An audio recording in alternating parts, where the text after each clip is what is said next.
Hi everyone, my name is Mike Woolard and welcome to my course on preparing your organization for ISO 27001-2013 compliance and certification. I am a risk and compliance manager at a global organization with ISO 27001 implemented across offices around the world, as well as a certified ISMS lead implementer. 27001 is one of the top globally recognized information security standards in the world, and with new data privacy legislation being passed daily, it will continue to gain popularity as organizations look for how to be in conformity with new laws and best practices. This course is not a regurgitation of the standard, but rather a complement to it and walks you through an overview of the process to be certified.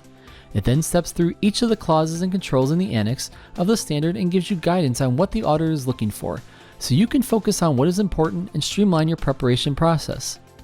Some of the major topics that we'll cover include developing the ISMS manual, conducting risk assessments in your business, setting a scope and statement of applicability.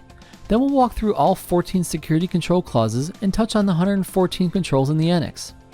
By the end of this course, you should have a better understanding of the process to be certified and the work involved in getting there.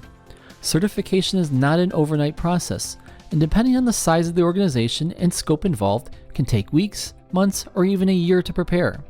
Sit back, grab a copy of the standard, and get ready to fill your notebook with the amazing advice you will receive in this course, preparing your organization for ISO 27001-2013 compliance and certification here at Pluralsight.